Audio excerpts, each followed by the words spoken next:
I can't believe I have to do this again. All right, let's do this.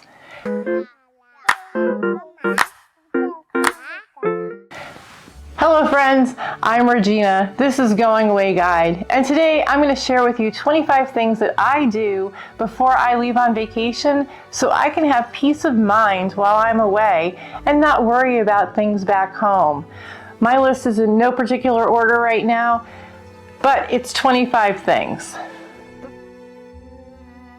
The first thing I like to do is have my car taken care of, and that means getting my oil changed, have my tires checked, and my brakes checked, along with any minor little things that may need to be changed out, like wipers, belts, or filters.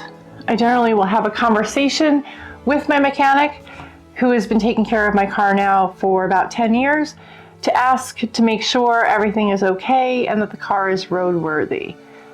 Having that taken care of means I can hit the road and not worry about things right off the bat. Now that doesn't mean that there won't be unforeseen things, but a little preventive maintenance definitely goes a long way. I also put together an envelope that has all of our important documents in it. This will be my car registration, my insurance card, a copy of my driver's license, along with our AAA card. I often will put in that envelope also a printed itinerary of our trip with confirmation numbers and things like that, because not everywhere you travel will have cell service. So I don't want to be stuck one night in the middle of nowhere trying to find my hotel and I can't get online.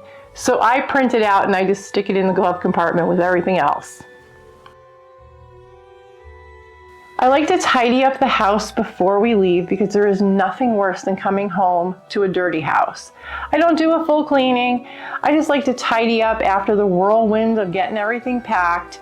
I will change the sheets on our bed because there is nothing better than coming home and you slide into bed and your sheets are clean.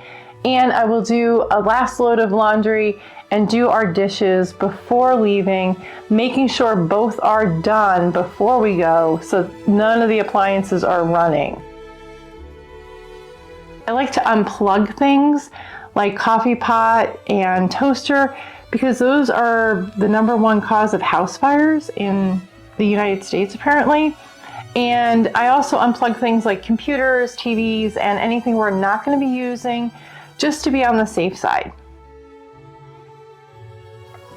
I set up timers on a few lamps throughout the house so that while we're away, lights will come on and off while it's dark so that it looks like somebody is in the house even though the house is empty.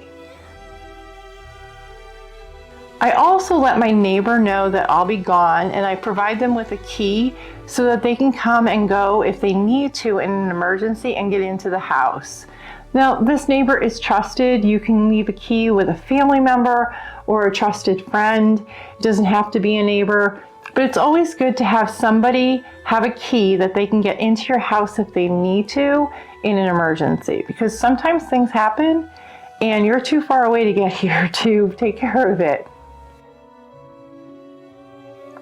I like to pay all of our bills before I leave. Anything that is going to come due while I'm away, I will pay.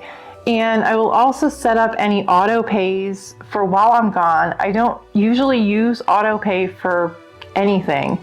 But while I'm away, I will click that little auto pay if I know it's going to come due while I'm away and have it paid. So I don't have to worry about it or try to remember what day I've got to log on to take care of it. I like to call our bank and let them know that we'll be traveling, so getting money out of an ATM is not a problem. We bank with a small regional bank, so letting them know is important so that if I want to get money from the ATM, I don't have to worry about having it declined and then having to call while I'm on the road. Generally, they just ask for where we're going to be and what dates, and then that way I don't run into problems of getting cash while I'm on the road. I also let our credit card companies know when we're traveling. Now, many of them offer where you can go online and let them know you'll be traveling, and some of them actually have gotten so savvy with AI, if you've booked your travel with your credit card, they know you're going to be away and they know where you're going to be. So you don't have to do it anymore. But I still do it because I just want to make sure I don't run into problems with my credit cards while I'm traveling. I like to clean out my purse before I go and my wallet. So I'll remove any old receipts and clutter and change and things like that from my purse. And I'll also take out of my wallet anything that I don't need while I'm traveling. Things like local cards for getting coffee and things like that. They just take up room in my purse. Stuff like department store credit cards that I'm not going to use while I'm on the road. I don't see the point of carrying them and potentially losing them. So I'll remove them and I'll put them in a safe place at home. I like to place a mail hold on our mail from being delivered. I will have the post office hold it for 2 days after I think I'm going to get back. That way, if my plans change, they're still holding my mail. I also set it up that I will pick up my mail. I don't want them to just deliver it. That way, if I don't get back in time or I've extended my vacation, they will continue to hold the mail until I get back. Most times, I'm only a couple of days off when I thought I would come back, and a quick phone call to the post office just to confirm that, hey, I'm still on the road, I'll be back in a couple more days. They have never given me a problem with holding the mail for longer. I try not to have any packages due for delivery while I'm gone. That means remembering to go through any automatic deliveries we have and turn them off to skip the delivery.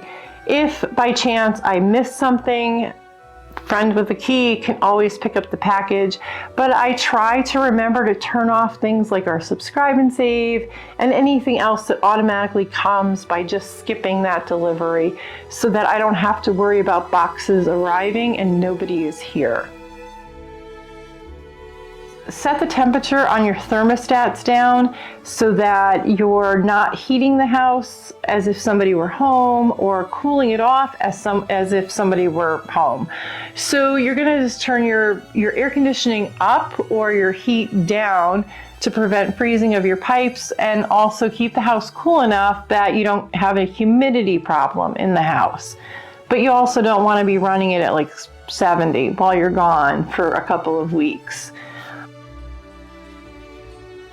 When we're traveling internationally, I usually will set up the international data plan with our current carrier for our cell phones.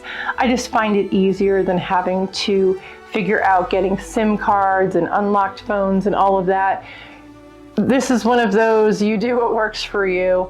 For us, when we travel internationally, I just budget for having my cell phone when I'm traveling in other countries.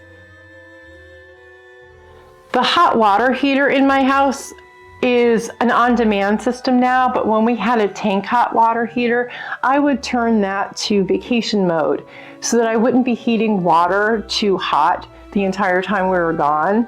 And I also turn off the water to the house. I just turn off the main, and that way I don't have to worry about coming home to a flood. I also clean out the refrigerator.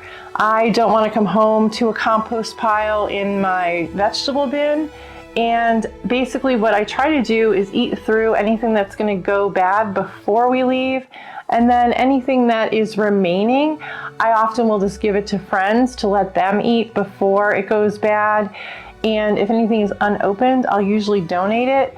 That way I come home and I have a clean refrigerator. And I will usually order something from Instacart the day that we know we're going to make it back home. And that way anything we need for the next morning is already there when we get home. The last thing, as you're leaving, you want to set your security system so your house is alarmed while you're gone.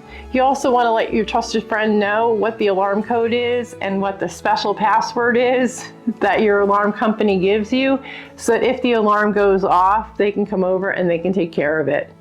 Anyway, that's my list of 25 things that I do before I go on vacation, and I hope you found them helpful. And if there's anything that you do that I forgot or that I don't do that you find helpful, please leave a comment below and share that with others.